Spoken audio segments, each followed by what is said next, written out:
I almost didn't see you there. My name is Alec Timmons, and welcome to my overly cluttered garage. So what's on today's menu? Well, it's this old girl right here. It's a 1987 Porsche, and we're going to be replacing the fuel lines. Why, you ask? Because they like to spontaneously catch on fire. And people don't like that. So we're going to fix it. So which fuel lines am I referring to specifically? Well, it happens to be this one and this one. And luckily for us, Porsche thought, man, these are never going to go bad. But lo and behold, they go bad all the time, and people lose their cars in a fiery blaze all the time. So, what we're going to be doing today is replacing them with these brand new lines. And they're upgraded, higher pressure resistance, and all around way better than the factory lines. Now that we know what we have to do, we have to pull off this stupid wheel. Because Porsche's stupid. And of course, you have to jack up your car. Next, you're going to remove the fender well liner. Once we've removed it, we're going to cut the factory lines with this supplied hardline cutting tool. Okie dokie, so let's get to taking this car apart.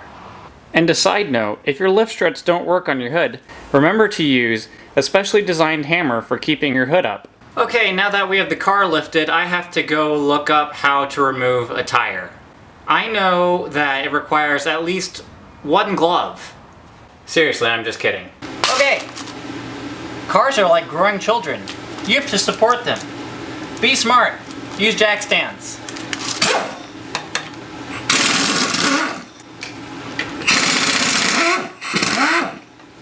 Okay, I'm going to tell you once. These are aluminum magnesium nuts. Torque them to 93 foot-pounds. Make sure you use a torque wrench when you put it back on. They will strip, and if you over-torque them, your car will catch on fire. Once you've got the tire off, now you can go ahead and start removing the fender liner. The fuel lines are right here, and they'll go up and they'll get past the fender well, and then they will go inside your engine bay. The fender liner is basically covered with a bunch of Phillips head screws and 10mm plastic nuts. Basically, you're just going to have to go around and look in various areas and be very gentle with removing it. Alrighty, it's out, and it is a massive liner. But I guess that just means you can put massive wheels in it, right? So let's get an idea of what's going on down here. Obviously, with the fender liner removed, we've exposed some things. We have our two fuel lines, which are the two larger ones, and then I believe these are brake lines on the outside. So we're not going to be cutting those. If you do, then good luck to you, not my problem. Right here we have a severely degrading electrical cable, or a wire loom per se, and so what I'm going to be doing is wrapping that back up and relooming it nicely because we don't want these wires exposed. I would highly recommend you do the same thing to your vehicle. We go find our closest corner and go cry in it. Or you can read the instructions. It's best to research what you're about to do and not just take my word for it. I'm just some half-Asian guy that looks like he knows what he's doing because he's wearing gloves. Be smart, like my ancestors.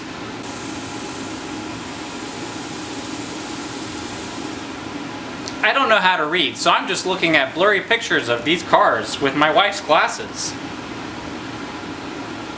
First step, and this is very important, please guys, do not forget this. With a 1/2-inch wrench, you want to loosen this and disconnect your battery. Yes, we don't want any explosions. Sparks and gasoline fumes do not mix. If you have a fender cover, now is a good time to use it. First, we're going to loosen this flathead right here. This clamp will then allow this hose to be removed. And then we're going to loosen this one, and that'll allow this hose to be removed. Now remember, you're messing with fuel, and it's toxic, and it can burn your eyes and make you go blind. Trust me, I would know. So what I would recommend is finding the dorkiest pair of safety glasses you have in your selection of safety glasses and put those on. Next, you want to find a pair of earmuffs from the 70s because there's no real purpose to be wearing them right now. Through the magic of video editing, I'm going to make this look excessively easy without using tools and unscrew this by hand to remove these fuel lines. Now, notice that there's fuel in these. That's flammable. You'll explode if you light a match right now. Now, if you're in a warm climate like here in Houston, Texas, it's smart to remember to drink copious amounts of Persian tea. Why, you ask? It's because it's hot and full of caffeine. That way, it'll drop your core temperature and reduce your metabolic rate. Shout out to my friend Jose for giving me this awesome mug. So with the new fuel lines fitted on just at the top, this one screws on like a normal worm gear clamp, even though it looks like it's got an AN fitting. But it actually just pushes on and you tighten it down with a flathead screwdriver. This side, you have this adapter fitting between your AN and this steel fitting right here that will adapt to your factory line. So what you're going to want to do is tighten this joint right here first with your AN aluminum to your steel fitting. Make sure that's nice and snug, don't overdo it because this is aluminum and it will strip. And then you'll go over here and then tighten this one on here nice and snug. Once again, don't overdo it because there's no point in doing that. Now, once you go over here, you can see that I have moved these two older fuel lines out of the way and I've routed them down here. So now we're in the fender well and you can see that the two new fuel lines are just hanging out. Make sure that you're keeping track of which fuel line goes where. You don't want to swap them because you won't have fuel pressure reaching your fuel injectors. Now is a good time to measure where you want to cut your hard lines. With a yellow paint pen, I've marked the area that I feel best fits my application. This is the feed line, and then this is the return line. I'll be cutting them at the yellow marks. With my 4mm Allen key, I will now remove the clamp that is holding in the fuel lines because we will need to gain some access and room to cut these things. Okay, so once I've taken this off and I've also removed this one, I've gained quite a bit of flexibility in here. It is pretty well cramped, so you're gonna have to get a little bit innovative with how to put this tool on. And basically what you do is you put it on and there's a blade here and you just twirl it around and tighten it a bit and twirl it and tighten it until it finally and cleanly cuts your hard line in half. But I'm not gonna video myself fumbling around doing this, so I'll be right back. The line was successfully severed, so what we're gonna do is lift up and then pull the tool out. And now we can just simply pull this old line out and give it to your neighbor. Or throw it away, whatever you prefer. Now on to the next line. Boom, it's on there. Now we're just gonna twist it and tighten it and twist it and tighten it until it pops off, and we're gonna do the exact same thing like the other line. I definitely didn't just shoot fuel all over my hands and my arm and my body, and that's definitely not why I'm wearing these gloves right now.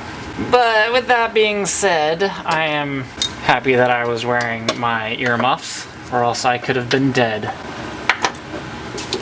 Once again, neighbor or trash, whatever you prefer. Now is a good time to pause the video and say a prayer for these two old, dead fuel lines. In the arms of the angel, fly away from here. Okay, back to more exciting things. You remember that old and sad wire loom? Well, let's fix it. And there she be, matey. She's all loomed up with a fresh wrap and taped up at the end, which you can't see, and she's secured over there. And I don't know why I'm referring to this wire as a female. We're at the top of the engine now, and what we're gonna do is feed these lines through the hole right here, and we'll meet you down at the bottom. So now we're here at the bottom, and I've ran both lines through, and what I've done is I've marked the lines that are supposed to be connecting to the front with yellow, and then the ones that connect to the back are over here without a yellow mark. Here's the next step in the process. Just like how this one looks, this one looked like that as well. So when you take it apart, you're gonna have your collar that you're gonna slip on first. And then you have your crimp fitting right here And then you have this fitting that goes on top. Now remember, the larger side is going to go right here. And what will happen is when you tighten this end to this end, it'll actually crimp down on here and make a seal. And that will be our new finalized fitting, which also makes these fuel lines serviceable in case you need to pull them off in the future. Great design. That one's now installed, and now we're going to move on to the other one.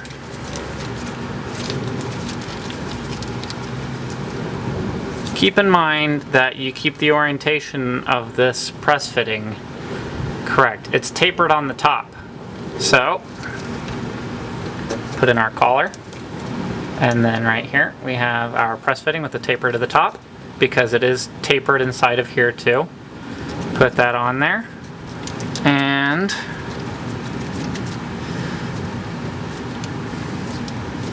now you want to get to tightening.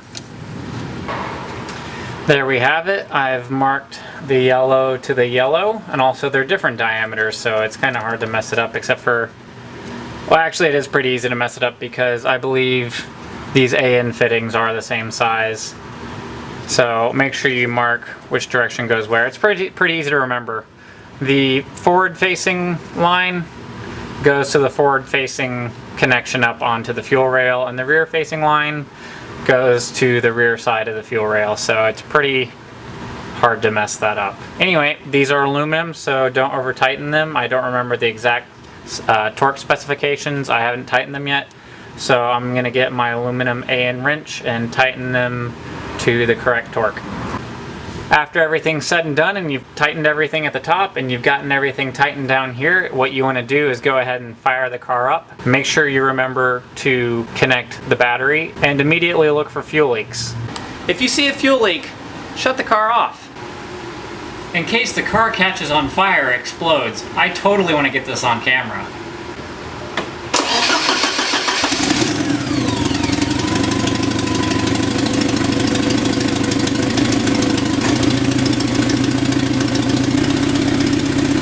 Initially checking for fuel leaks, make sure you let the car run for a little while in case there's any slow seepage. Unfortunately, there are no explosions. What's best to do right now is to secure the fuel lines and make them look pretty. Make sure they're not going to be rubbing against anything, because abrasions will eventually wear through the fuel lines and you will have a fire. What I've done is arbitrarily, I mean professionally, attached this fuel hose to the cruise control cable right here. This way it won't vibrate. Also, I've connected them to right here, so they're in there pretty good, and we're not going to be worried about vibrations or abrasions happening to these fuel lines. And now they're nice and secure. Now don't forget to reattach the fuel lines and the brake lines here and here. Put the wheel liner back in and torque your lug nuts to 93 foot-pounds. Well, amigos, I hope you learned something new today. Make sure you leave questions or comments if you have any, and be sure to like my page, The Gloss Boss Detailing. Have a great day.